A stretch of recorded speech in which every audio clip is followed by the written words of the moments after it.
Okay, it's good to be back in New York. After all, this is where, for me, a lot of things started. It's always good to be here, always friendly people, and I'm going to tell you about some exploits for mechanical and even some electronical locks that we've been found out over the last 2 years that it took since I was here. On my right side is Marc Tobias. He's the author of the big book we lockpickers call the Bible. It's really a very nice piece of work, and he's been, playing with locks when I was in diapers. Sorry about that. Yes, okay. But anyway, he will introduce himself later on, and let's get it started. As I said, a lot has happened since the last time I was here. It's almost been, only been 2 years ago, but a lot of things were happening. One of the things is that our Lockpick Club tool, which is just, nothing more than a bunch of amateur lockpickers, lock enthusiast people, really has become a name in the industry. As Marc says, there's no single lock manufacturer in the world that doesn't know about us, and that's because some exploit that we brought to the attention of the public and the media. That we will talk at the end of this presentation. This makes life easier for us because, if I'm at a conference or anywhere, people just hand me cutaway locks and please test this before we put it in production. There's a lot of advantages on it. Some other things have also happened during the last time, and that is that lock sports is growing rapidly. 6 or 8 years ago, I was here talking about lock sports, and some people really picked it up. And this all started in Germany, where people started to pick locks as a hobby and a sport. And then it went through the Netherlands, and now it's spreading all over the world. There's sports groups set up in Canada, in the US. It's really getting somewhere. Also, there's some online communities that have information that you couldn't dream of having 2 years ago. One of the best examples of that is lockpicking101.com. As far as I understand, it's run by just a couple of kids who just did it for the fun. And now there is, I don't know exactly how many thousands of 10,000s of messages on there, which a lot of them are really poor quality. But if you zip through them, no, really they are, but if you zip through them, there's information there you will find that you will find nowhere else on the planet, except maybe behind some closed doors at agencies. And if you zip through it, you will really find some very valuable things. And I think Lockpicking 101 is one of the most interesting things that have happened in the last 2 years, and it's really getting somewhere. And also, there's this whole next generation of young people who start an interest in locks and lockpicking and physical security. And, there's some really, really bright kids just thinking about locks and how to exploit them and doing nothing else. They sit there in this small village and I don't know what's wrong with them, but they can only think about locks, just like I was. And one of the examples, and I'm not sure if the last part is it, it's guy Deviant. He also does presentations at DEF CON, and he's really a talented guy. He knows his stuff and does excellent presentations. And one of the things he's also good at is making graphics. And thanks to him, I will be able to explain some of the things and the hacks more clearly, because a lot of his graphics, animated GIFs, he lets me borrow it. So it works both ways. If I have some information, he uses it in his presentations, and if he makes nice graphics, I can show you. Well, mechanical locks are not safe. Maybe this is not completely true, because there are some damn good mechanical locks on the market that even I cannot bypass.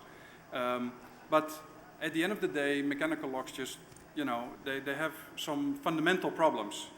And there's many ways that you can bypass or exploit these locks. There's a number of techniques. There's lockpicking, there's bypassing, and Marc told me to remove the streifen, is that what it's called? Hyphen. Hyphen. So I'm sorry about that. impressioning and self-impressioning, which is really something I like. Then there's decoding. I don't know if I spoke about that before. And there's something new on the block called bumping. And some people already know about bumping. And if you haven't heard about bumping, this is going to be an interesting lecture for you, I think. Okay, lockpicking. As the people in Germany say, lockpicking is fun, fun, fun. Do you want this displayed on the screen? Yes? No. Oh, it's not? Oh, no. Oh, there goes my presentation. Great. Wonderful. I shouldn't have said anything. Okay, well, here's a lot has happened.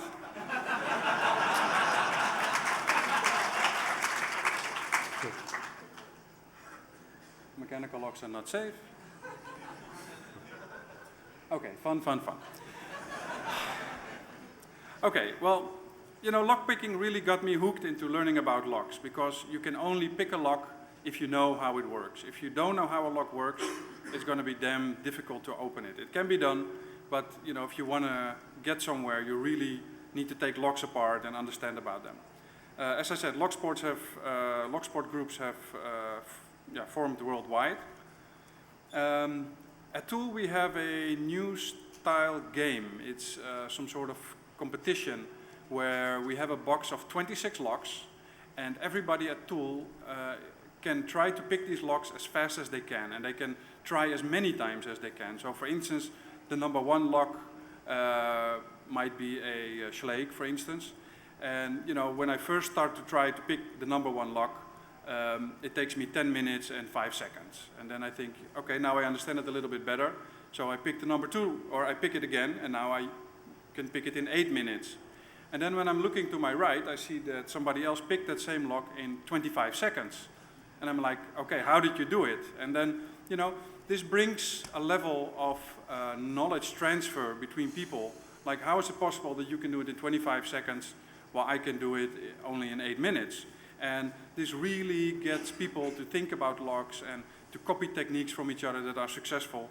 And this really is something, that I'm proud of, that we thought of, that we came up with it. The fun thing about lockpicking is that you can help people when they are locked out. This happens to me approximately 1 time a month, and yeah, they know how to find me. And it really is rewarding if you open the lock. Once in a while, you're on your knees for 15 minutes picking and it doesn't work, and they think that guy, I should have only watched his video and not asked him to open the. What's that? Yeah, sure. But anyway, most of the time the door opens, and but it's really rewarding if you can use your talents and your skills for something to help out other people. Now, as I said, locks have vulnerabilities, and the main reason why locks are vulnerable, if I need to go into that, first I need to explain how does a lock work. Can everybody raise his hand if they know how a lock works in detail? Okay, that's about 60–70%. That's very good. Do we have a laser pointer? I can get one just a minute. I've got one. Okay, Marc has got one. Okay, well, as you can see, what I always consider the most important part of a lock is the plug. It's that round thing in the center of the lock that at the end, we would like that to rotate. And the question you have to ask yourself if you want to. Thank you, Cindy. I got it, Marc. Thanks. Okay. The question you need to ask yourself is, why does that plug only turn with the correct key? So I can insert a wrong key and the plug won't turn. And why does it turn when I insert the correct key? Okay, there we have the plug. And there's actually holes drilled into the plug. And it's too bad we can't see the house, but the house also has got these holes, and this is the house of the lock, this part. And you see that there's 2 stacks or 2 pins on top of each other with a spring, that's the spring. And you see that if the key is inserted into the lock and it lifts the point where these 2 pins are on top of each other, exactly at the point where the house and the plug meet each other, then it can turn. If it's in this position, it's not blocking. If it's now in this position, it's blocked because it can't turn. Is that clear to everybody? Okay. thanks. So once we know this, then is the question: how can a lock be picked? It's nice that a key lifts these pins to a specific height where the break line of these pins are exactly in the right place. But how can that be exploited by lockpicking? That's because mechanical imperfections add up. I've been, due to the success of Tool, I visited many lock factories already. And I see how these locks are made, and this really helps me to clearly see what happens. Is that normally if you look on top of this plug, there is 4 holes, or actually most of the time it's 5, but in this drawing it's 4. And these holes in the perfect world are drilled exactly in the center of the round plug. But what I've seen is that there's a machine that actually has 5 drills and just drills into this core with 5 drills at the same time. Or there's a drill that drills bzz, bzz, bzz, and makes 5 holes in a row. Now what's going to happen that if you drill 1 million of these plugs in a row, the drills will get out of alignment a little bit. It's not much. I mean, this is highly exaggerated. But for instance, the first one is off to the left, the second one way off to the right. This is reasonably centered, but these two, are clear to be out of the center. Another thing is that the shape of the pins. I've also seen these pins made. They're made out of thick wire, and there's a machine that does nothing else than takes wire and cuts it into these very hard metal pins. And as you can understand, that the first pin that comes off the machine line is just a little bit different, thicker or thinner than the 1/1,000,000th pin that comes off that line. So these pins, they vary in thickness, and it's not much. I mean, if you look at it with the naked eye, you're probably not going to see it. And if you measure it, it just depends on how good the lock company is. But at the end of the day, these pins vary in thickness, and these holes are not completely in alignment. And that actually is what makes locks vulnerable and pickable. Because what happens is that if you assemble a lock and you start to pick the lock, the first thing you do is you insert a tensioner into the lock. And the tensioner is nothing more than a piece of flat metal that you want to rotate this plug with. And what happens now is if you put the tensioner in the lock, let's see. If you put the tensioner in the lock, because of the difference in thickness of the pins and because of the difference in the holes, not all pins are going to prevent that lock from turning. So what you do with picking is you one by one lift the pins and you go for the thickest pin, because the thickest pin will bind, and pins that are more thin will just be lifted up and fall back again because they're not the one preventing the lock from turning. What I try to say is that only 1 or 2 pins in a lock at the same time will prevent the lock from turning. And as you see, it wasn't this one, it wasn't this one, so it has to be this one now. That's just, a little bit thicker, and that's the one actually preventing the lock from turning with your tensioner. And I will pick a lock, I'll try to pick one here on the screen so I can show you. But with the so-called finger pick, you enter the lock and you lift the pins. And if the pin is thick, is the thickest one, then it will bind, and it will stay, it will rest on the core, while the core itself turns a little bit. And now there's only one pin blocking this lock from turning, and you'll see that slowly but surely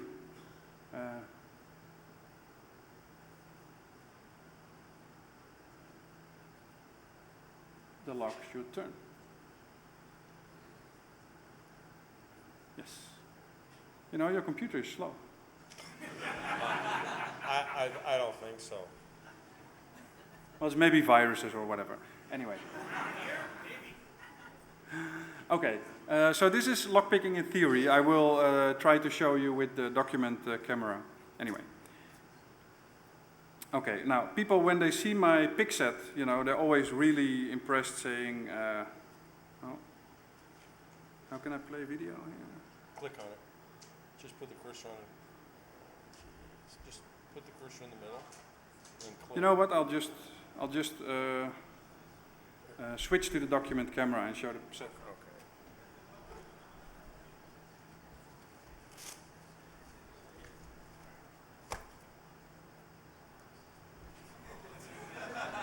Oh, here, no.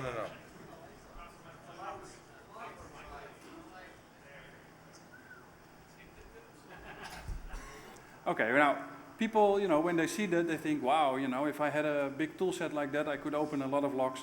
But actually, you only need a couple of picks. It's very nice that you have 1,000 different picks and you buy these pick sets on the internet that have 125 different tools. But at the end of the day, you will only use a few. Can we switch back to my laptop? Yep.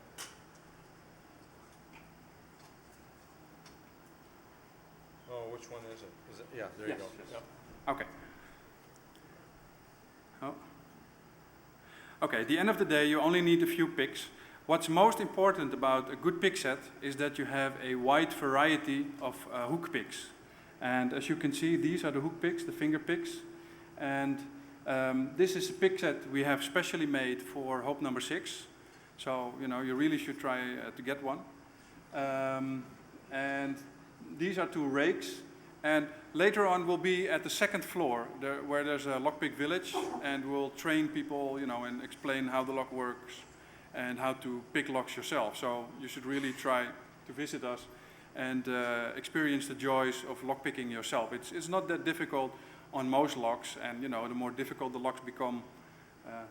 But yeah, and what's also important is that the tensioners in the kit have different sizes, because it's nice if you have 20 the same size tensioners, but these tensioners is what actually is turning the lock. And with this simple but elegant pick set that we made, we have 4 different size of tensioners, so they will fit practically any lock.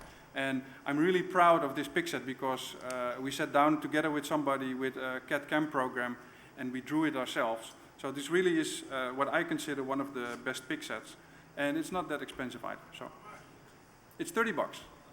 So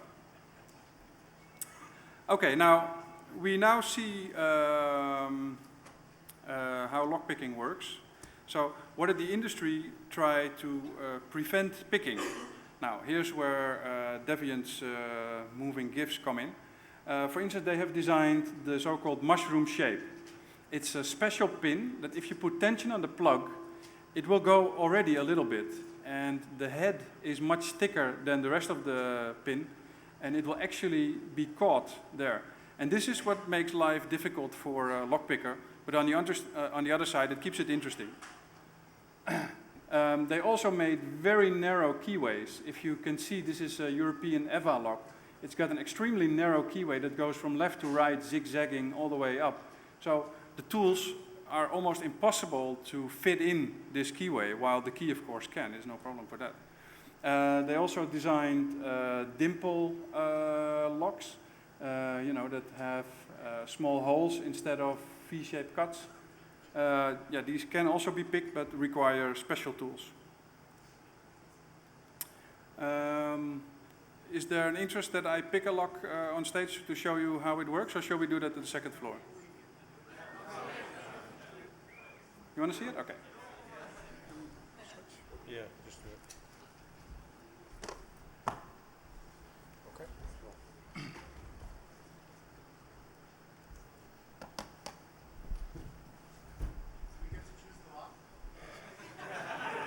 Downstairs you can choose the lock, it's no problem. But here I'll take my simplest lock because it's not easy picking for all these people. Okay, what you have here is the tensioner. I'm not sure if you can see it. Can you? And you insert it strategically into the lock in a place where that you still have room to insert the other tool. Can this be seen clearly? Okay. So I now will enter the lock with the hook pick, and I will go in as deep as I can and feel for pins that are binding. And by the time I'm out, I've already set 2 pins.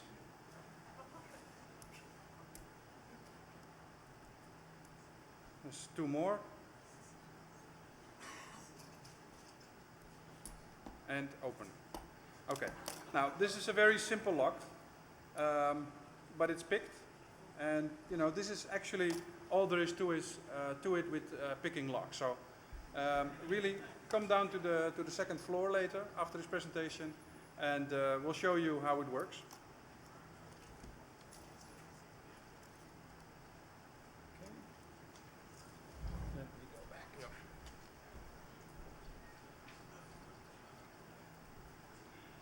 Okay, as I said, there's a tool for every lock. Just depends on if it's available for the public or not. Dimple locks can be picked to, the more difficult the lock, the greater the challenge. I mean, I've picked some locks that other people thought were really, you know, not pickable, and even the manufacturer thinks I'm cheating, but we spoke at the Lockpick conference, Aloha, in Las Vegas, and I convinced him that, you know, I could do it.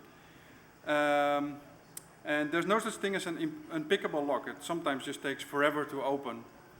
Which is also more or less unpickable, but it's with like with cryptography, you know, if you have long enough time, anything will fall. Well, there's, you know, besides picking, there's other methods, and one of the methods I really like is the bypass. When you bypass a lock, you don't pick it, you just go for whatever keeps the lock locked, and you don't mind for a combination, or you don't mind for a key or whatever. You just, with a wire or with some cleverness, go into the lock and try to open it. And I brought a cutaway model of a popular master combination padlock that I'll show.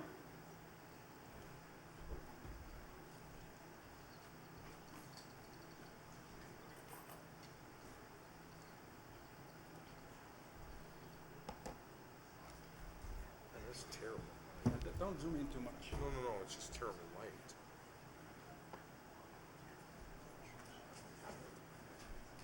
Okay, as you can see, it's a master padlock.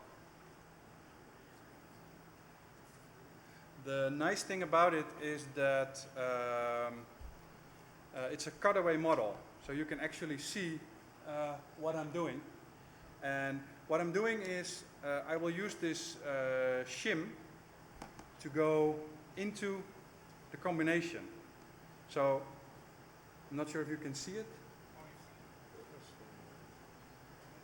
And I'll just insert it deep into the lock, then press the shackle, lift the shim. I don't know if you can see it lift. Can you see that? Can you see when the lock opens?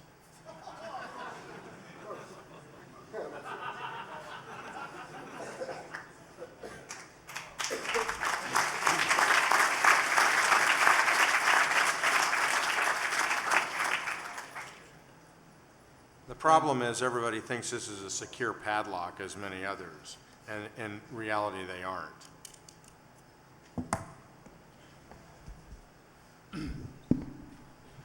Okay, and here's his little brother. Oh, somebody's phoning me. It's a wonderful timing. Sorry about that. Yeah, that's the way to do it.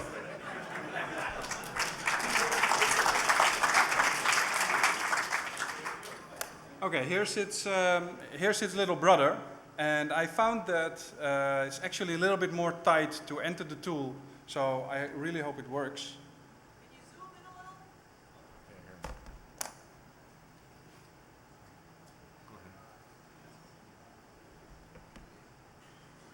Yeah, Yeah. Let me first try it. Hold on. I'm not going to see it.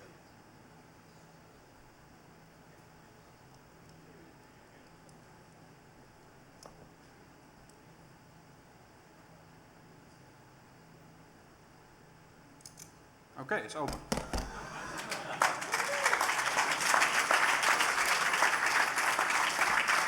The problem is these are $20, $30, $35 locks, and they're represented as secure by the manufacturers. In a lot of cases, they are not, and you need to know that. Sure. The thing is, everybody thinks this is a secure lock because it's got a fortified shackle. You know, if you start clubbing it with a hammer, it probably will last quite long. But not if you have this thin shim wire thingy.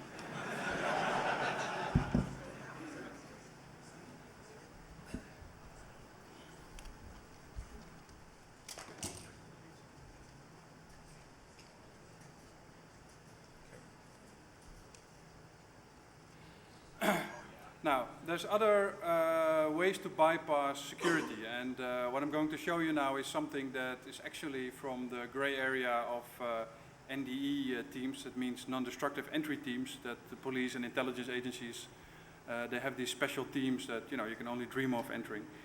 And what they do is, they open doors for people who place bugs or look for evidence or whatever. And what low-skilled NDE teams will do is that they will just rip the lock out of your door, which is not really non-destructive entry, using the corkscrew method. There's a vulnerability in European locks that, with a special way, you can easily rip it out, just like you unscrew a bottle of wine. You drill a screw into the lock, and then you place force with a special tool, and then the complete lock comes out. But then, the lock is destroyed. I mean, they can enter, but the lock is destroyed, so people are going to see it. And what they will do is, if the pins in the lock are still intact, if they're not broken, they will put the pins from your original lock into a new lock that they brought that is the same brand and model, and they'll replace it for you, so you'll get your free lock, On the other hand, sometimes these pins are destroyed, or there just is no time for them to actually exchange these pins. So they'll throw you in a so-called, it's translated from Dutch, a zero lock. And a zero lock is a lock with much more than one or two pins on top of each other. That locks with 11 or 12 pins on top of each other, very thin wavers. And that creates much more combinations that the lock will open with. As a matter of fact, it will open with any key, because there's so many breakpoints in this lock. This is actually a video of one of these zero locks. Let me show you.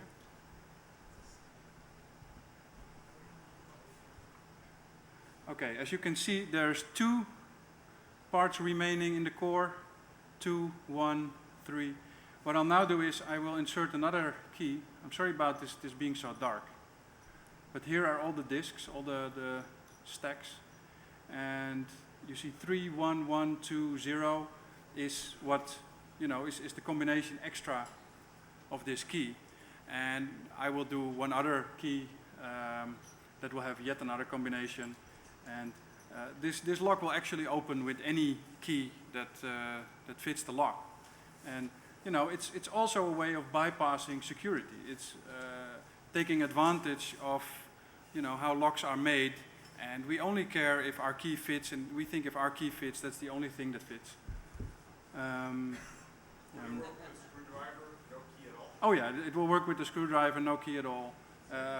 As long as you lift the lower pins, it won't work at this time. The pins need to be at least pushed down a little bit, but yeah.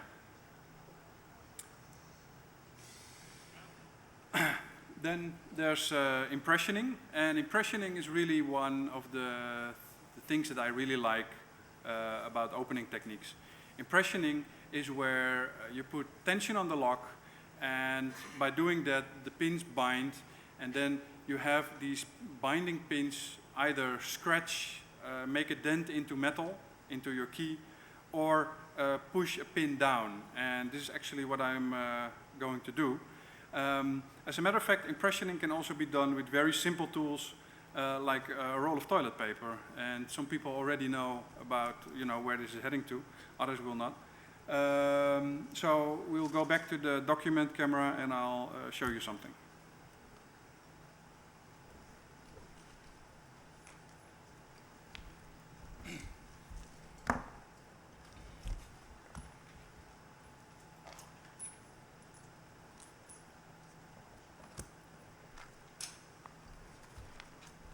Okay, this is a tubular pick, and it's used for picking so-called tubular locks. And what we have here is a nice piece of art. It's a plastic tubular lock. I hope you can see it.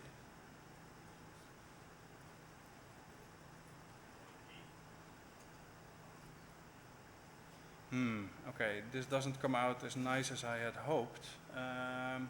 Maybe we can zoom in more, Marc?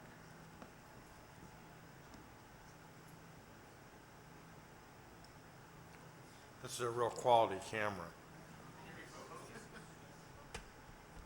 No.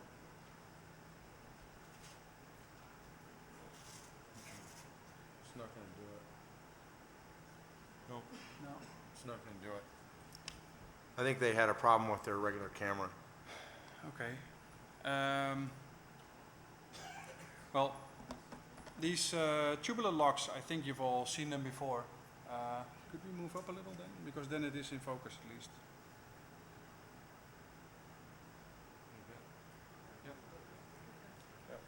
Okay. Yes, these are tubular locks. They're very popular with bikes, laptop security locks, all sorts of locks. I think we all know them. And the nice thing about impressioning tools like this is that they will self-impression. And what actually will happen is that these black wires you see here are going to be pushed out by pins that are binding.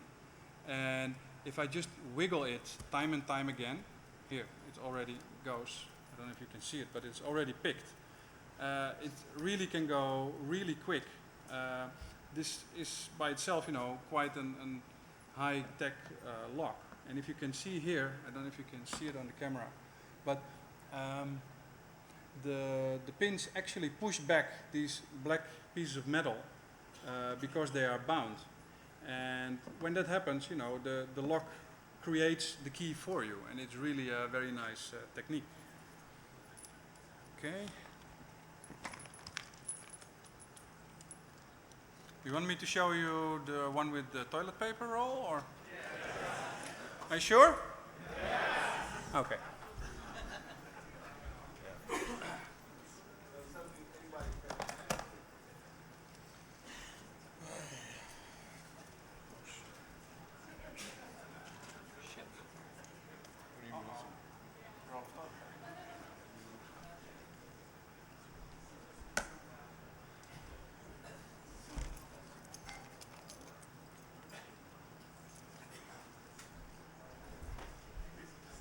Now, Marc issued a security alert on these Kensington laptop locks on security.org, his security website.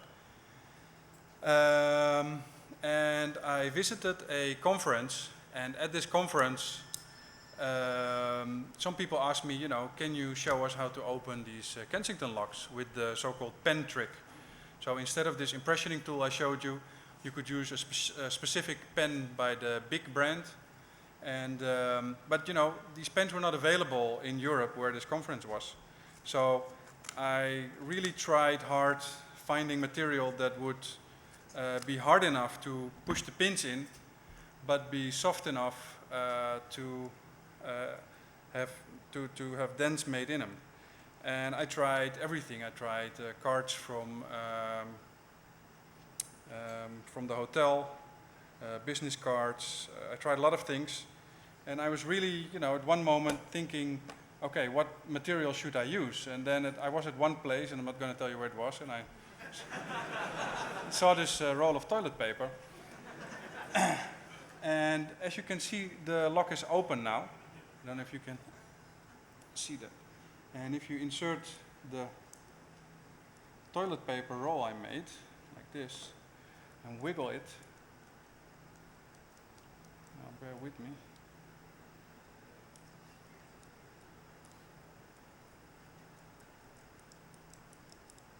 This is called the demonstration effect. Okay, there it goes. Now it's locked. You see it? That only worked once, but well, at least it worked.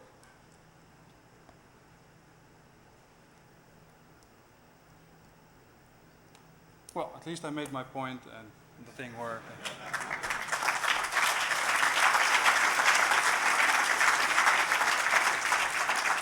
Couple comments are in order. This is an old model of this lock. We did release a security alert 2 years ago, August. As a result of that, a couple of the leading manufacturers have drastically increase the security on their laptop locks. They took this very seriously. We obviously got a lot of feedback. I've provided feedback to them. The new revision, I don't think you're going to do this. Everybody's figured out that it's not the computer you're stealing it or protecting, it's the data within it. The hardware is irrelevant compared to the information. I have brought with me for the village some of the new Kensington tubular locks that you'll find incredibly more secure. This is not to say that they can't ultimately be opened either. They're not a high security lock, but they are designed to act as a deterrent. And I'm assured now, from firsthand knowledge, they will do that. Both Kensington and PC Guardian have paid attention to all you and all the IT people that raised hell with them. And so you'll find much greater security and peace of mind now for your laptops. As I said, this is an old design. The new designs are drastically different. Barry, you want your computer back? Yes. Okay. Okay.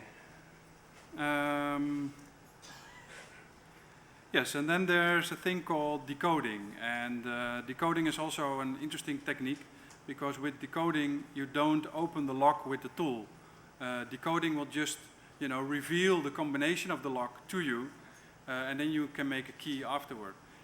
This is being used in lots of fields, and of course the non-destructive entry teams use it a lot because they only need assistance once, and then they have a key and they can give it to the people in the field to do their job. One of the decoders that I brought is actually a very nice piece of equipment. It's a BMW 2-track decoder. It's used for BMW, but there's also, these tools are also available for Mercedes, for many different types of locks. And they actually exploit another weakness in these systems, and that is that these locks don't have pins, they have wafers. So it's made out of one piece of metal, and the metal has a hole in it, and I'll come back to that to the next sheet. You can measure the depths by pushing up the wafers as high as you can. This is the flaw, and I'll show you. Also, another thing is that these wafers, they don't have close tolerances, meaning that if you could stick something in that's approximately the key, that would be good enough. This container also, this set also contains makeup keys. So after you decode it, you can make your own key. This decoder works perfectly on models till 2004. Newer models, they made a small change that make it a little bit more difficult, but I've been told that it still can be done, it just takes a little bit longer. Now this is what a wafer lock looks like, and I will get a laser pointer, hold on.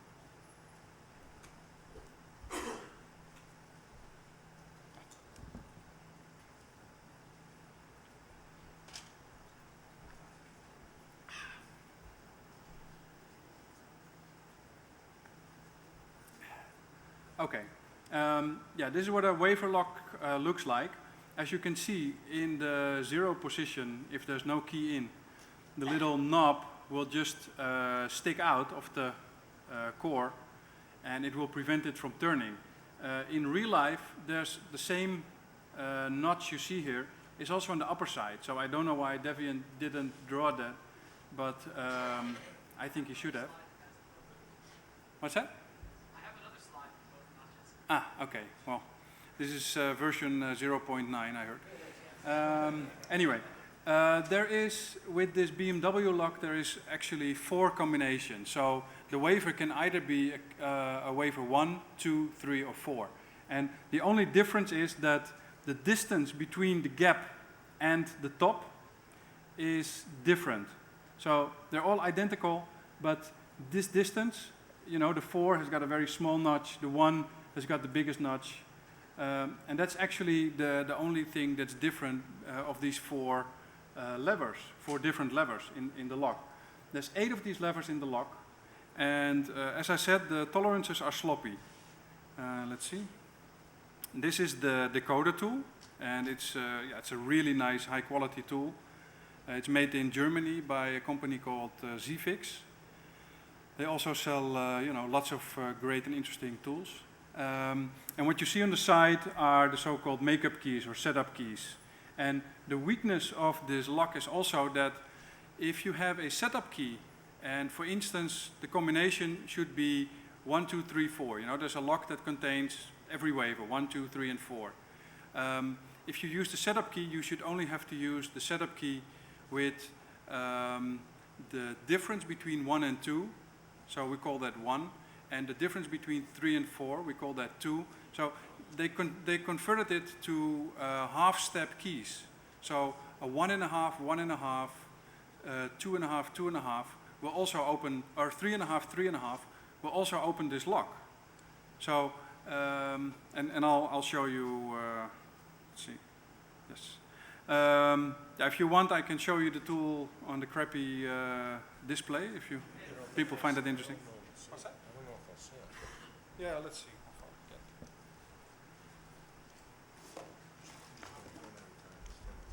Awesome. No, sure.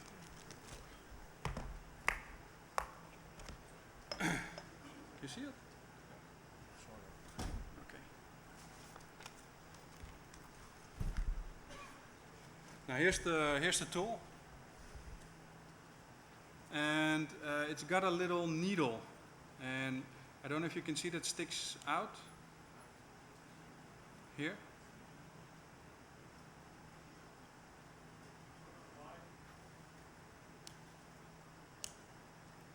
You see it come up? Can you laser point it?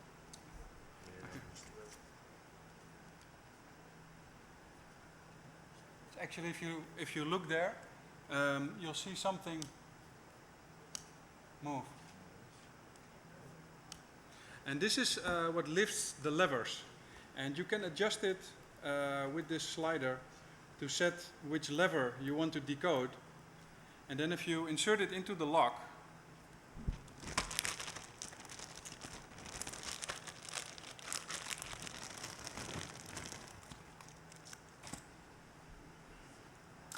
like this, we're now decoding lever number 6.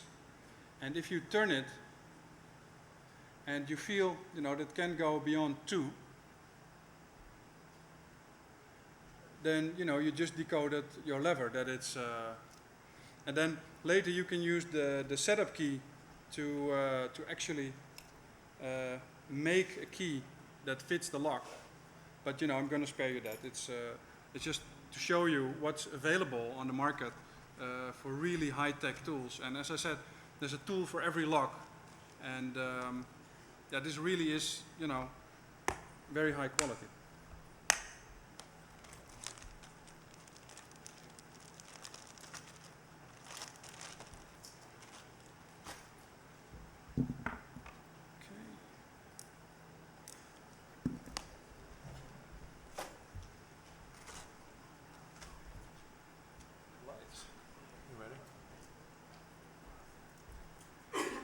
Now these lever locks can also be picked, and yeah, I just saw a great pick from somebody in Korea who designed this. And what he actually did was he take an existing key, mill out everything there is, except the edges remain, and he drilled little holes exactly on the position of the levers. And with this tool you can actually lift the levers one by one, and you can relatively easy pick it. And it's really a neat design, and I haven't seen anything like this before, and I really wanted to share it with you, and I assume that there's lots of people who really value this idea. And yeah, his website is also listed. So now, something real special is the Falle pin-decoder. It was exclusive design for special intelligence operations for a long time. It's been released for locksmiths for a very short time. This is where I, you know, managed to collect it. And what it does is it slips an extremely thin wire between the pin and the housing of the core. So there's always has to be some play. And what this thing does is, here's the tool. And there's an extremely thin wire. And the thin wire comes out. I hope you can see it.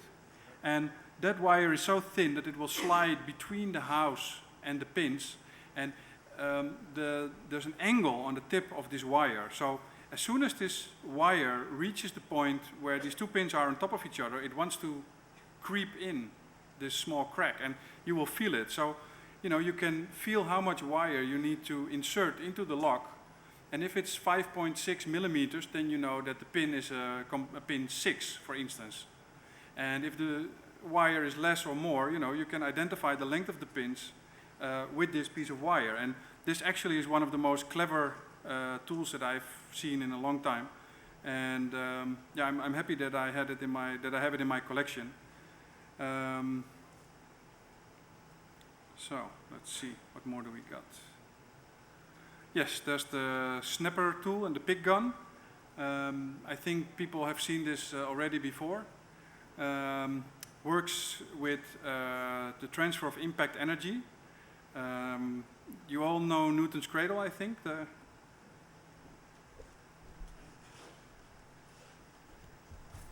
The device here. If you take the first ball and you let it drop, then only the last ball will go. Now that's the same here with these two pool balls. If you take the white one and you shoot it as fast as you can onto these two, only the last one will go. And this is exactly how the snapper gun works, or the pick gun. The needle will be inserted into the lock. It will strike an impulse energy pulse, and it will bounce up only the top pins. And there's a very quick moment where the shear line is open and free, and the core can actually rotate, and you know, that's the end of the story. And it's a very effective method of opening. What they did try to prevent is, you know, make keyways more narrow, that the key won't go in, or the needle of the snapper pick can go in. And then we come to bumping. And bumping is actually what kept me busy for the last 2 years, and also what made us known in the lock industry and in the security industry also. I first learned about bumping in Germany at the German sport group, where they had some gentleman by the name of Klaus Noch who demonstrated this, and it really blew my mind. It exploits a vulnerability in pin tumbler locks that, you know, is relevant to almost any pin tumbler lock in the world. With this technique, you can open the lock without damaging it in very little time, with little training, inexpensive tools. And I brought some bump keys and locks, and you can try it yourself in the Lockpick village. And I'm sure that you will like it. We tested 100 of locks to see if they were vulnerable for this technique. And it all started with a white paper that Rob Gongrijp and myself wrote. We've been on national television in the Netherlands with it. If you have time, you really should want to see that episode. It's amusing. There's some videos on the Waag server that, you know, explain more on the technical details of bumping. And we just did a test for the Dutch Consumer Reports, testing about almost any security lock in the industry against bumping, to see if it really is as threatening as we think it is. We also seem to have a Russian fan club by now, locks.ru, and I don't know what mafia guys are behind it, but you know, they scare the hell out of me. But it's really scary. Whatever I do, you know, if I publish something on this locks.ru, everything I do is being translated to German within hours, added by comment that I don't understand, and I don't know what these people are up to, but it's scary. And then there's security.org by Marc Tobias. It's a little less scary, but it's good. It's got high quality articles on the US story on bumping. But enough about bumping, let's tell you what bumping is about. Now, if you want to bump open a lock, what you're going to need is a bump key. And a bump key is any key that will fit the lock. And you have to cut all the cuts in the lock as deep as you can. So normally there are 10 steps in a lock. If there's a code 0, that means that no material, for instance, this could be a code 0. It means that there's no material taken. No, hold on. I think, yeah, this could be a code 0, for instance. No material is taken off. And then it goes down in steps from 1, 2, 3, 4, and then 9, for instance, is the deepest position.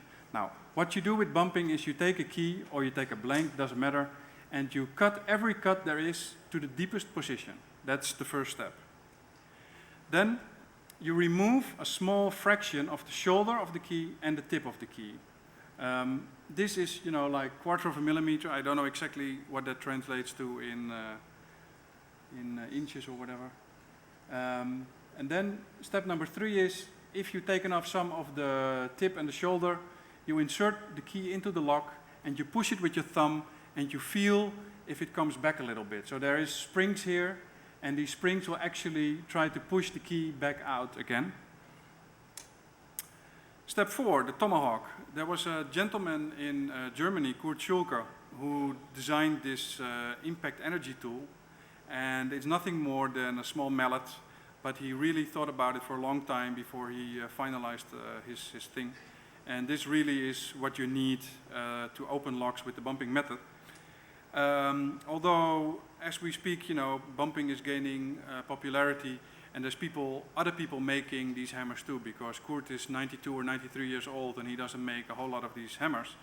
And the more conferences we do, the more demand there is for these hammers. So there's actually a hammer made by Peterson in the US that's got holes in it, and you can use lead weight or other stuff to make it more heavy. This is a hammer made from shoe sole by Jens Andrews from Germany. He's a locksmith and also does shoe repairs, and he made a hammer. No, but the hammer is really effective, and it's called the power hammer. And if you need a little more power, then you can take that hammer. And then you open the lock. As we've seen with the pick gun, you have this impact energy.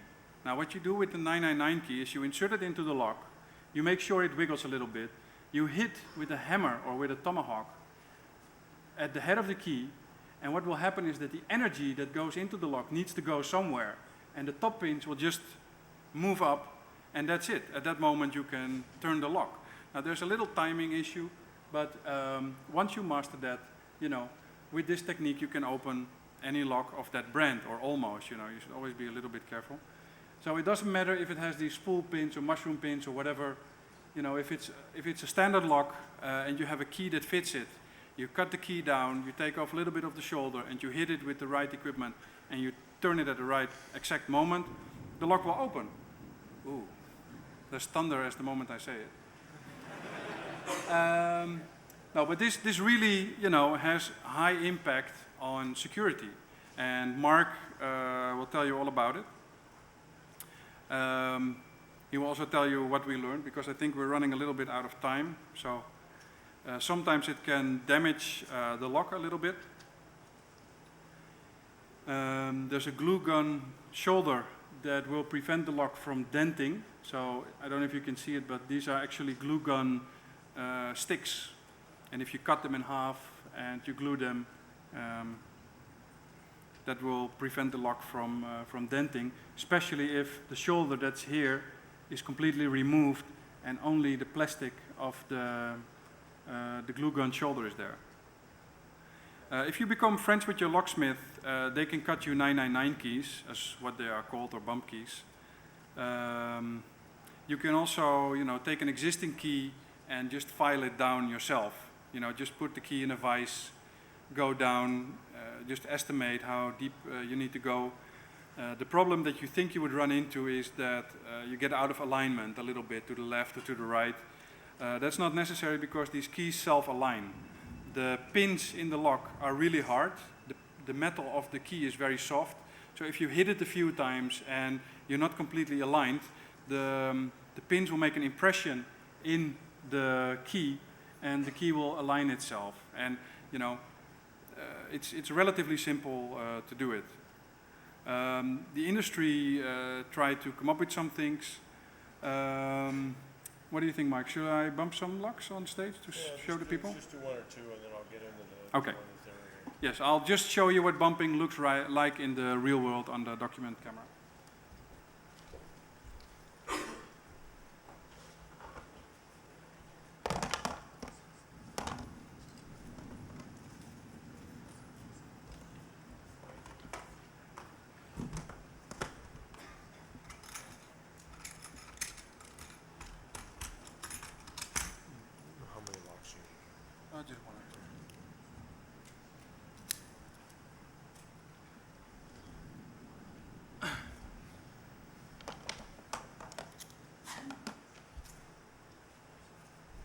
Okay, well, here's our first 999 key. It's from a lock that has a difficult keyway, as you might be able to see. It's, trust me when I say it's a keyway. Now, zoom doesn't work. But you can see by the key itself that there's many grooves on that key, making it very difficult. Now, I insert it into the lock. And I hope you can see that there still is some play. You know, if I push it in, can you see that? Okay. Now, I take the tomahawk and I'm going to hit it and it's open.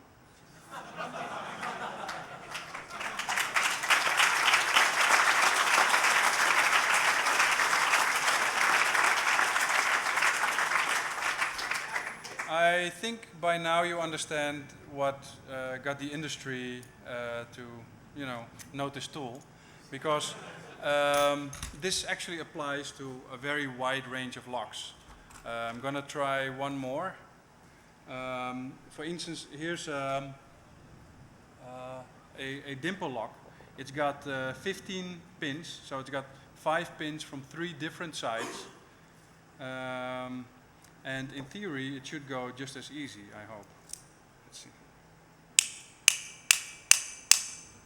Open. So, this is a 15-pin dimple lock. And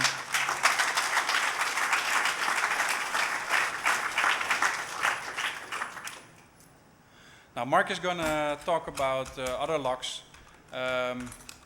Also locks with, have multiple locking mechanisms. For instance, this lock has got 5 or 6 straight pins, but it's also got a very simple sidebar mechanism.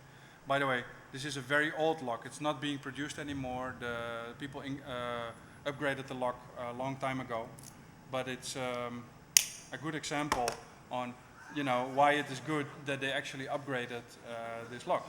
Now, if you want to learn about bumping, go down to the lock center, to the lockpick village, and I'll gladly, let you bump your own locks and you can test it yourself.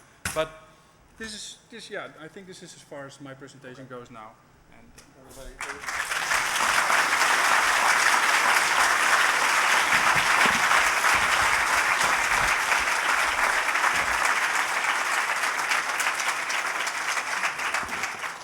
Okay, hopefully we'll not have computer problems.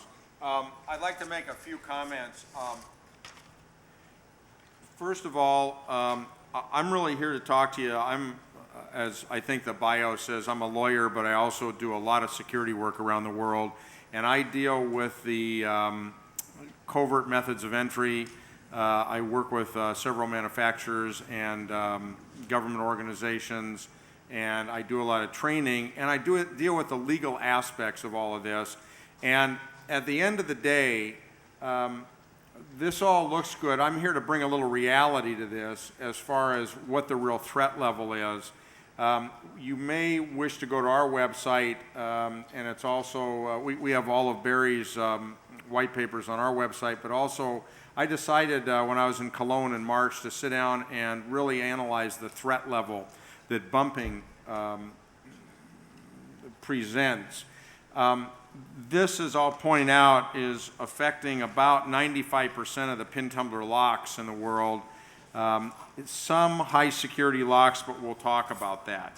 The industry is paying attention. This has not been a big issue in the United States yet. It will be, I think. And during my presentation, here, you want to? During my presentation, I'll tell you why that this bumping problem affects millions of people in America directly as to their information security. The more Barry talked about sports lockpicking groups. They really haven't taken off in America yet, and I get interviewed in the media quite a bit and asked about this. My attitude is much different from most of the locksmith profession, and that is I believe that the more diverse groups of people are looking at mechanical locks as well as software, the better. It can only help improve the products.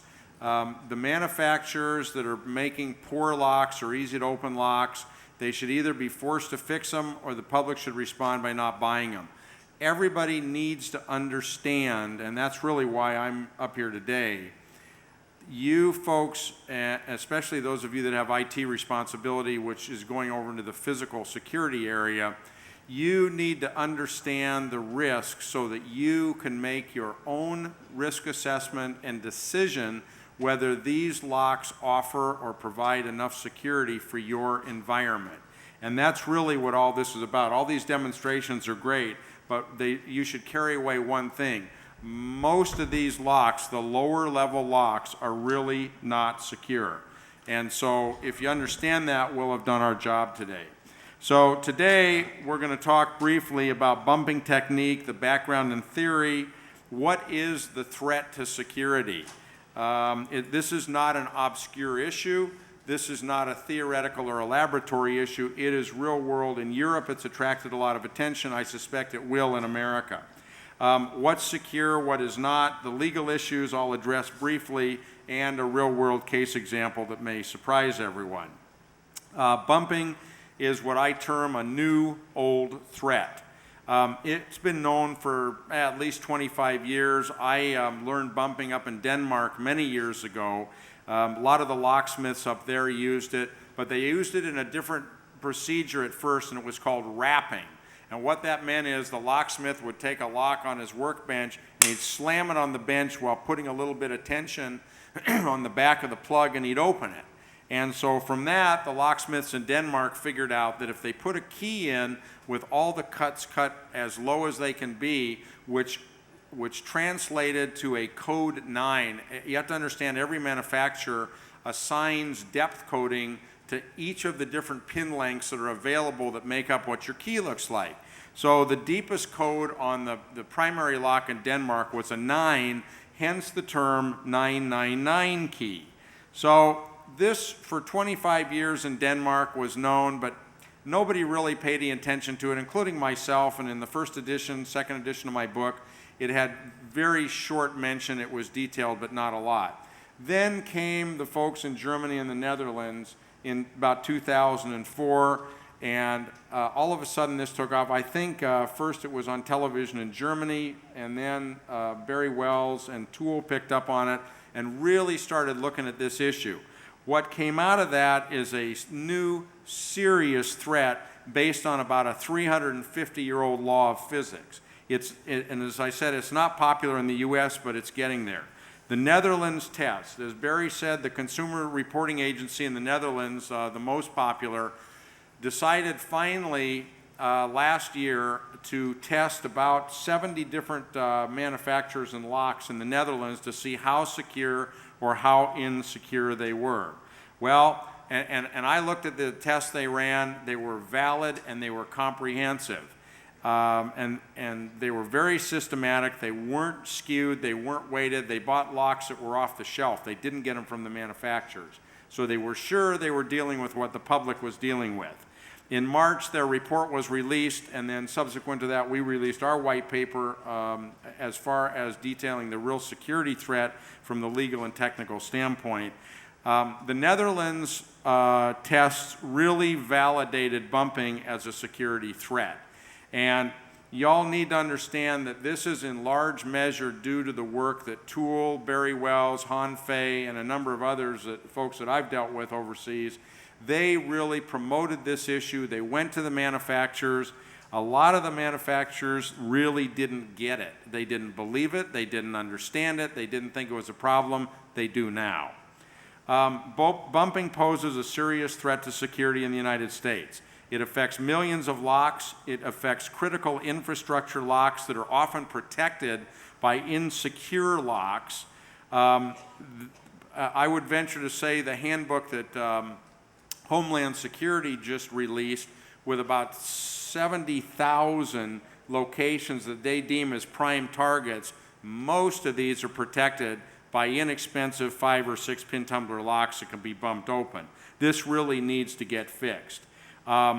Your primary privacy and communications because of bumping can be at risk. I'll go into that in a little while.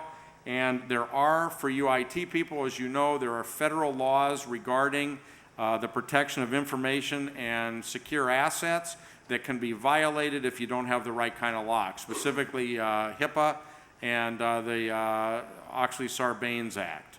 Bumping critical issues that you need to take away with. 95% of the locks in this country, I think, are vulnerable because we use pin tumbler locks predominantly in the United States.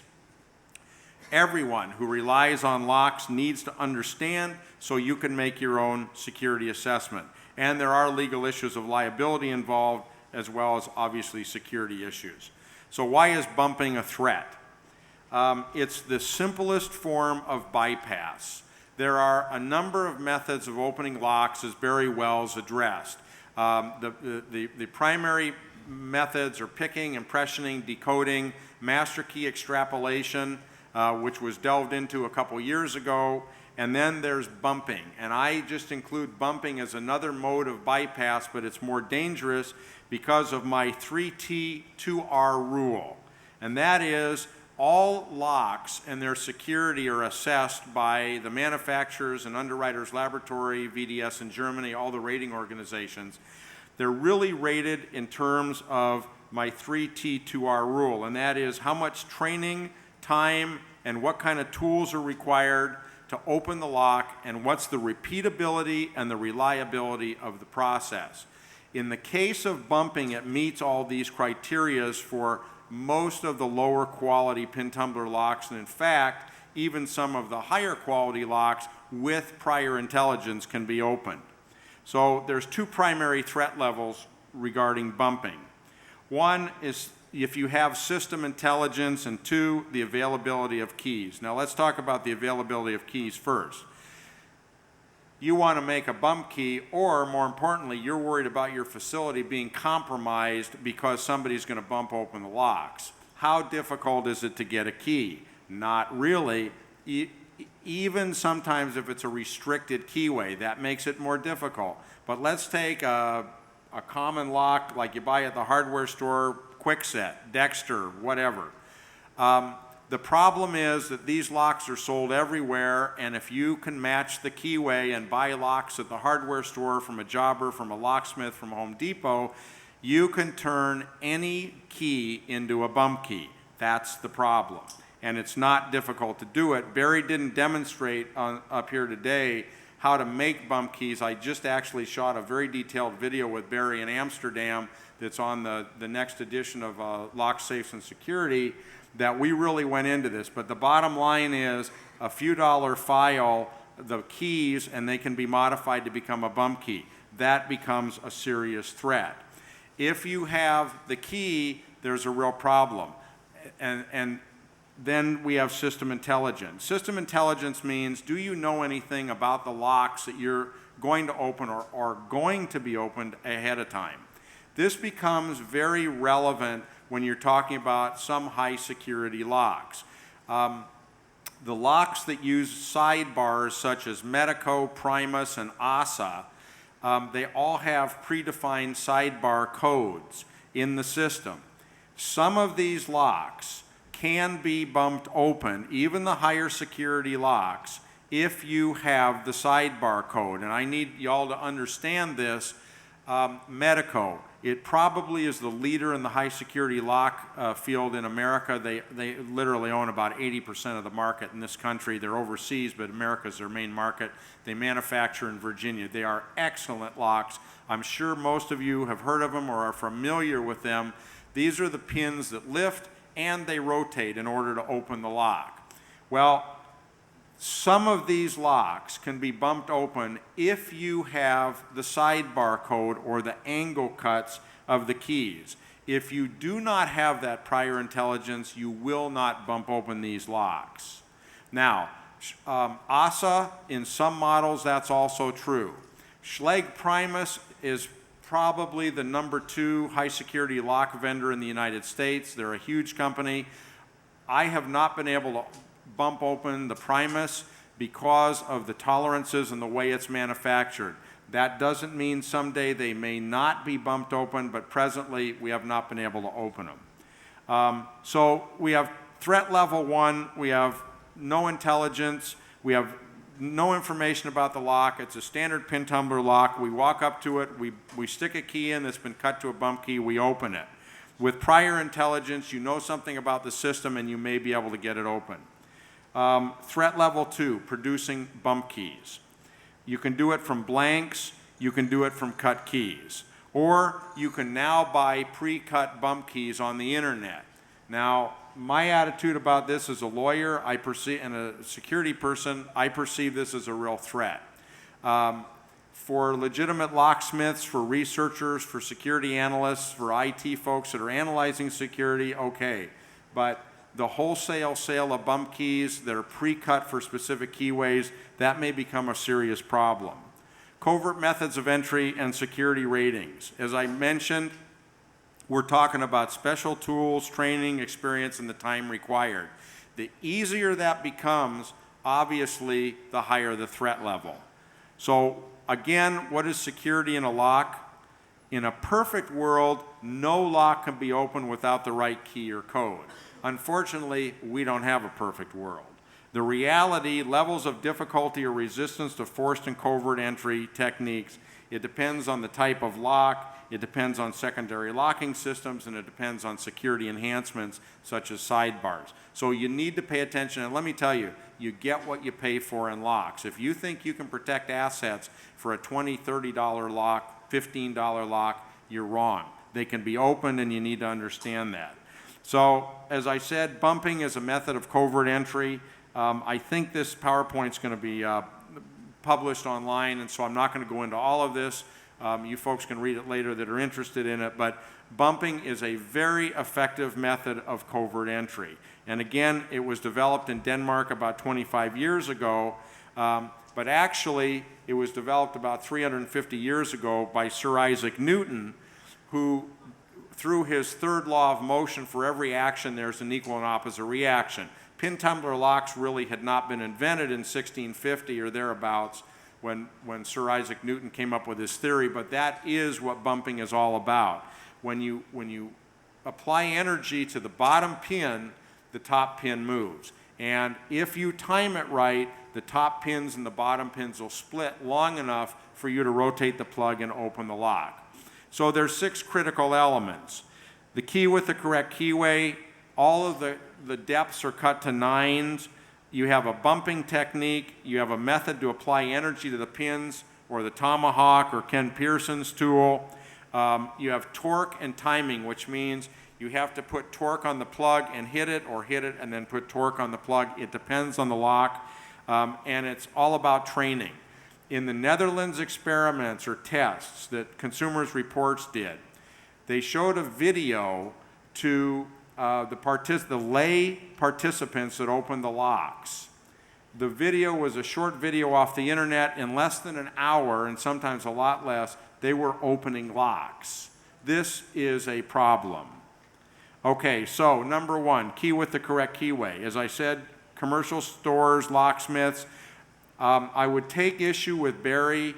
You're going to find very few, if any, locksmiths that will cut you a key by code to all 9s unless they know you and you're a security person or have a need to know. There are guidelines by the Associated Locksmiths of America that would prohibit a locksmith not only from knowingly cutting a bump key, but also from discussing this with you or showing you what the vulnerability is. I happen to disagree with some of this. I think that the end user, the consumer, should be making their own security decisions. I don't think the locksmiths ought to be in that position to be making your decisions for you. They ought to give you the information so you can make an intelligent and knowing decision. Okay, so then we want to cut all the cuts to a number 9 depth as shown in this key. These can be cut by hand, these can be cut by code, or again, they're being offered on the internet now. These, as Barry showed you, these little better graphics. These are different varieties of bump keys. They all open locks. We have high security lock over on the left. We have a dimple lock right and bottom. Okay, bumping technique. 2 techniques for bumping. Either withdraw the old style that I learned up in Denmark. you withdraw the key, one cut, and you put a little torque on it, and you strike it, and the lock will open. The new method that was developed in Europe by Tool and all the other folks, as Barry said, I call it and refer to it in my literature as the negative shoulder method.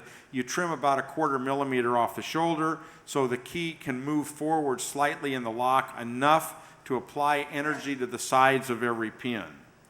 And my graphic, again, just like Barry's, this is the normal lock state. When energy is applied, the pins are split.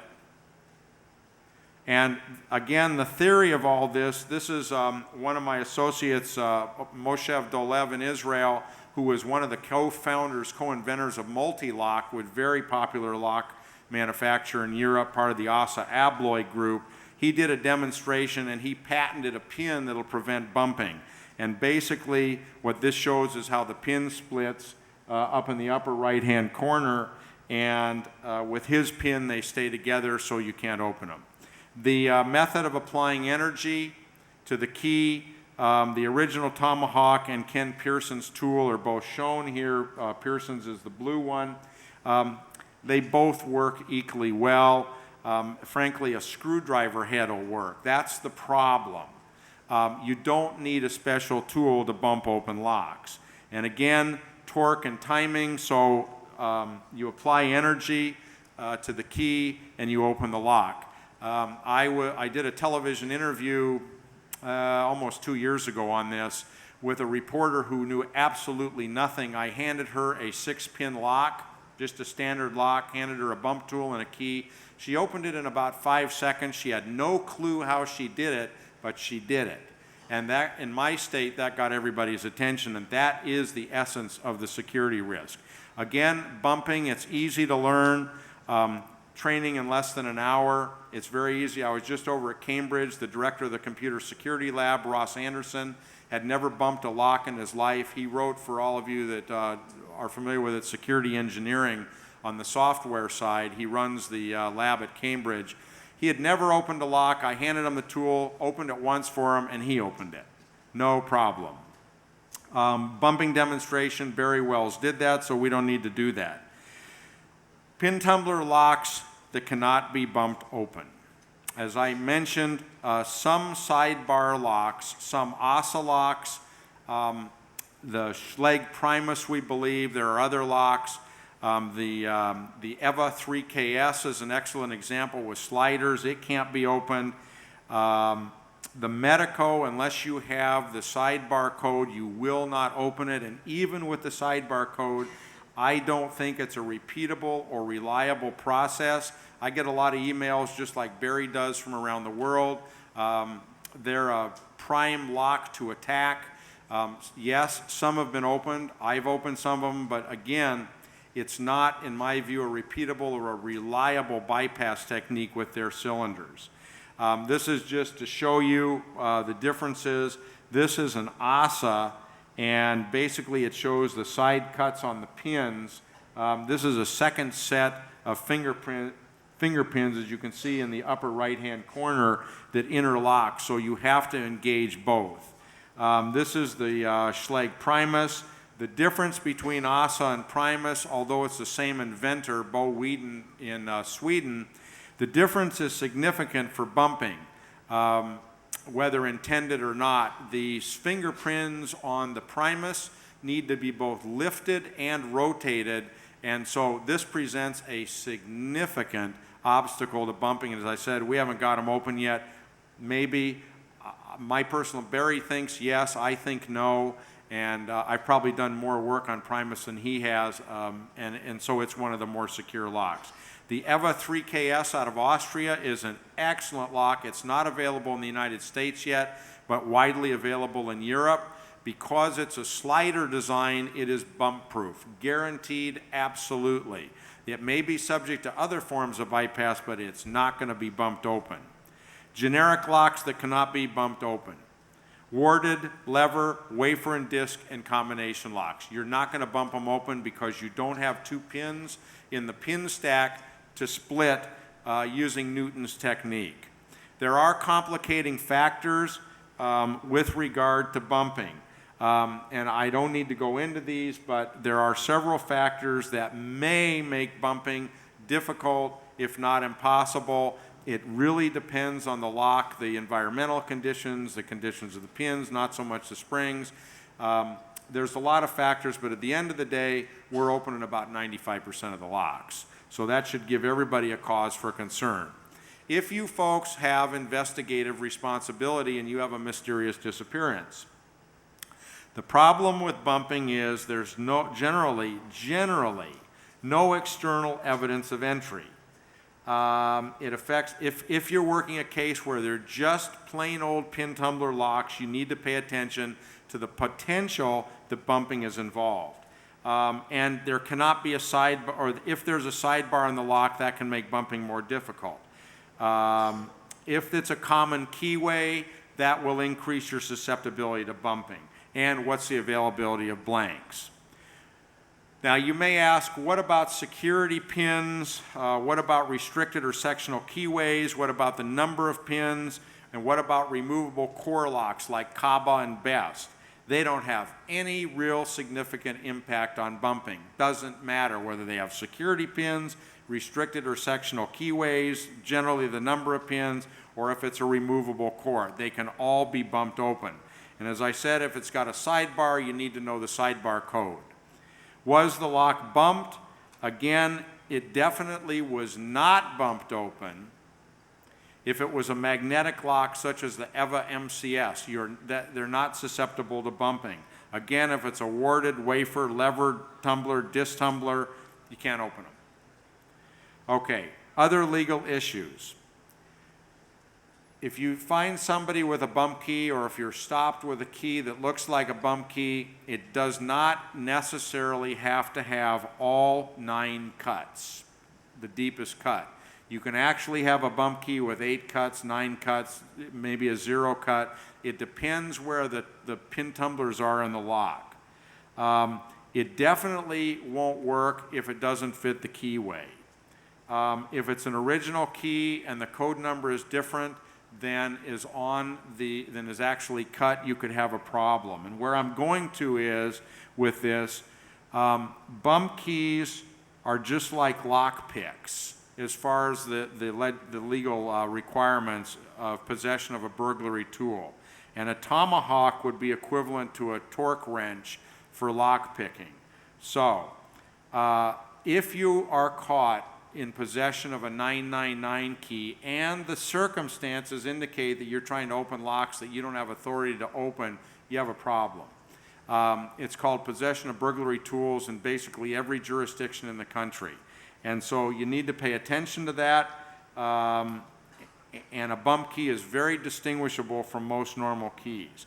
Again, those statutes refer to circumstances and can intent be inferred. So the burglary statutes would apply to bump keys. Any regular key can be made into a bump key. The interesting legal issue is if you have a bump key that actually opens your door lock.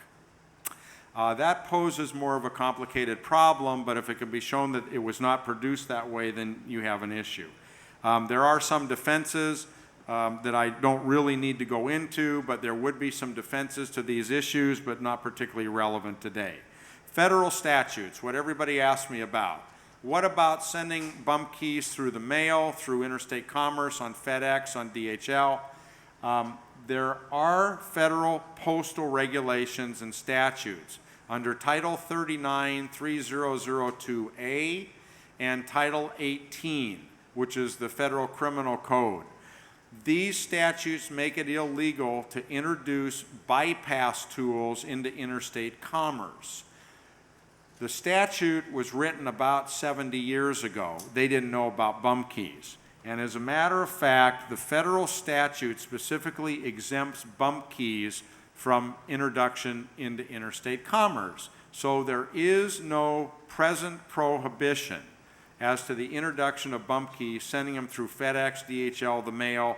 The one postal statute covers all that, but it does not, in my view and interpretation, and I've talked to some federal prosecutors, it doesn't appear to apply at this point to bump keys. Will it in the future? I suspect it will.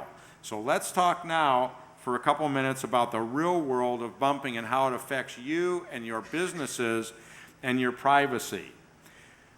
The post office, the United States Post Office, and mailboxes, etc., rental boxes worldwide are cheap pin tumbler locks.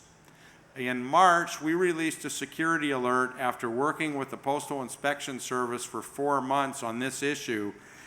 We released a security alert warning everybody that if you have a rented mailbox, it is at extreme risk of bumping. We estimate at least 5 million postal boxes. Now, I'm not talking about what's out on your curb side. That's a different issue. I'm talking about in the post office or in mailboxes, etc. The integrity and security of the mail in those boxes is at risk. And in all of those facilities, there's virtually no perimeter security. Some of the post offices have video cameras, but there's blind spots in mailboxes, etc., which was acquired by UPS about, I think, 4 or 5 years ago. They lock the doors at night, but then they give all their customers the keys. And do they use high security locks or electronic locks that have audit trails? No, we wouldn't want to do that. We use standard keys that you can take and duplicate and pass out to whoever. And they don't recall the keys. So in Sioux Falls, where I live, I went and rented a box from mailboxes, etc., and then I shot a video opening it. Both the Postal Service and mailboxes, etc., have this problem.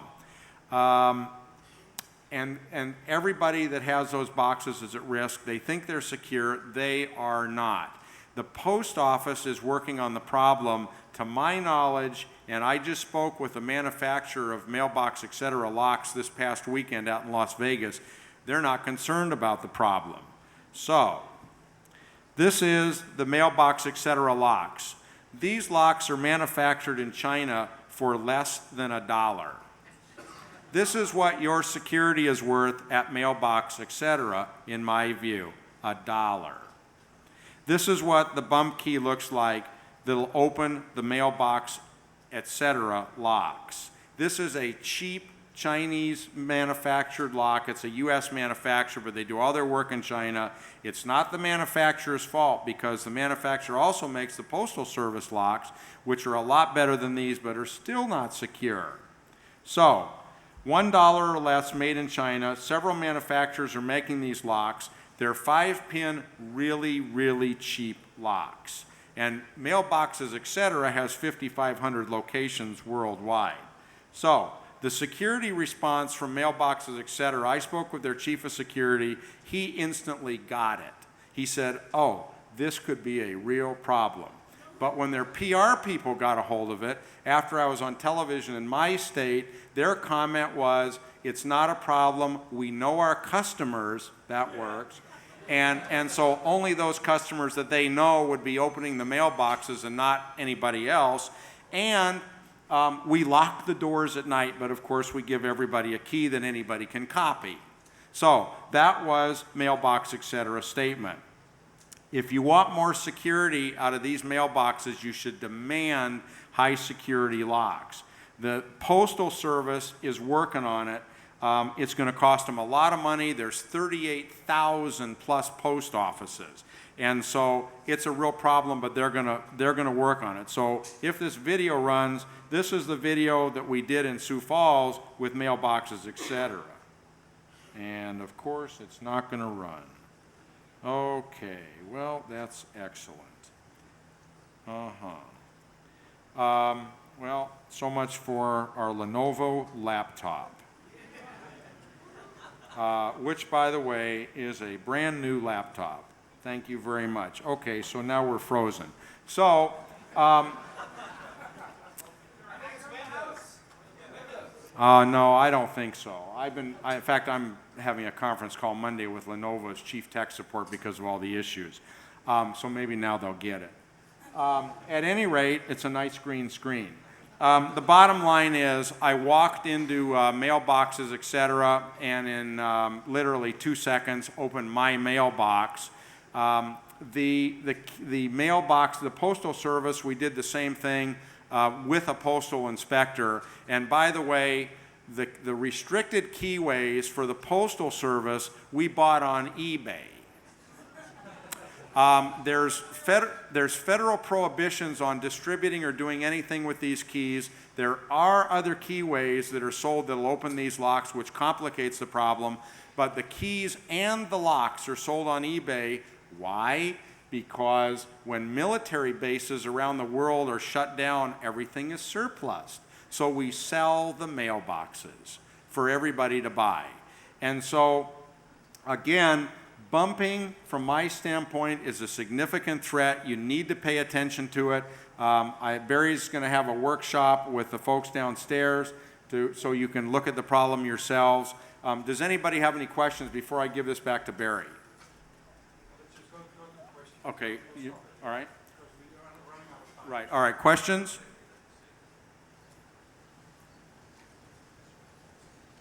What are the legal ramifications of having a lockpicking kit? You said that there was legal ramifications for having the bump key, but... In some states, it's possession of burglary tools, but honestly, I've looked at a lot of the statutes, and I'm not giving you legal advice, but the bottom line is you have to show criminal intent. You don't have a crime without criminal intent. And so if you're at home picking locks, you're at your office, whatever, I don't think it's a problem. Yes, sir. You were talking about restricted keyways and protecting infrastructure and environments. One thing that's important to watch out for is stolen keys, because they can easily be turned into bump keys. And companies think replacing the locks are going to, or rekeying the locks is going to solve the problem. That's a really good point. There ought to be, and I've covered it in my book, there needs to be inventory control on locks and keys that are taken out of service. And you need to account for all your keys, because any key, and it's worse than that, because any key can be turned into a bump key, but a lot of them can be used to extrapolate the top-level master key also, which is even a better threat, because if I have the key to your facility, I don't need to worry about anything else. And a quick question about the bump keys. Split top driver pins. Yeah. If they had two of them up there that never dropped down into the keyway, Doesn't seem would to- it just transfer to the top one? They'll still split. They'll still split. Next question, quickly, because we're going to run out of time. With the bump method, is there any type of electronic detection in the secondary security that's being manufactured that would detect that Not that. like not, a glass break detector for, No. is there, so nothing's being It'd be manufactured? it'd be virtually impossible unless you put a contact mic on the lock, and then the false would be a real problem, because everybody'd be setting it off. Another question for Barry is, have you ever, in Europe, or have you ever seen a lock that when a contractor or a builder of a house has a, quote, master, and then when you take possession of the house, you put a key in your, quote, unquote, key, and you turn the key, it resets the tumblers, or is this just propaganda by the builders, where it really actually has a master key that's just floating around? It's not propaganda. It's called construction mastering, and basically you move a pin out of the way forever. And then that construction master should never work again. Okay. Period. Yes, sir. Next. Hi, how are you doing? I got two questions. Is there a commercial tool that uses the bumping method that is used by locksmiths other than creating a 999 key? No, 999 key. Well, It's the easiest. Yeah. But aside from that, like an actual industrial tool that you can use? No. It's Okay. I mean, a 999 key is what it is. It's really simple. Okay, well, we'll talk about that at the village. And second off, what about if two pins are magnetized with very strong magnets? It kind of avoids them from separating. I agree with you. We've looked at it. The problem is the magnetic material. I believe there are some locks in Europe that are doing that right now. Okay, thank you. Yep. Next. Yeah, hi. Is it possible to improve a lock by making a stronger spring or putting a stronger spring in there? Doesn't seem to make a difference. It does. The question was, can you stop the lock from being opened by a stronger spring? It doesn't seem to make a difference. Next question. If you have a mushroom pen in there and you use the bump technique, do you notice any difference in if it works or not? Go ahead, Barry. Yeah, the microphone doesn't seem, the other microphone doesn't seem to work. Now it's just a matter of timing. So if you put tension on it already and then you start bumping, then you might run into problems. But the way that I bump and the way I teach bumping is that you hit it and a split second later you actually try to turn it. So it's So regardless whether you have a mushroom-shaped pen, doesn't matter. Doesn't matter. Doesn't matter. Okay. Next. Maybe you've addressed this in other forums, but I'm just wondering for Barry, when I noticed that you do the locks very quickly. What are you feeling for it or are you hearing for when it actually happens? And what are you listening for or feeling for? No, it's regarding to bumping, it's just a timing matter. Or So, with other lockpicking as well? that's just, you get sensitive for feeling the lock. So it's not hearing, it's just feeling. That's all. Next. Are bank safety deposit boxes vulnerable to bumping? No. They're Not if they use lever locks. I think this is about it, I think. So we, yeah, okay, but the next person is standing. So let's just say 3 more questions. Okay, can you elaborate on extracting the master key?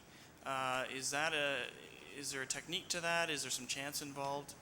There's actually a good paper written on it, and it's online. So I will have to look up the address, but I can show you later. Okay. Yeah. Next. 2 more. No. Yeah. Okay. Okay. Thank you. Well, thanks a lot, guys.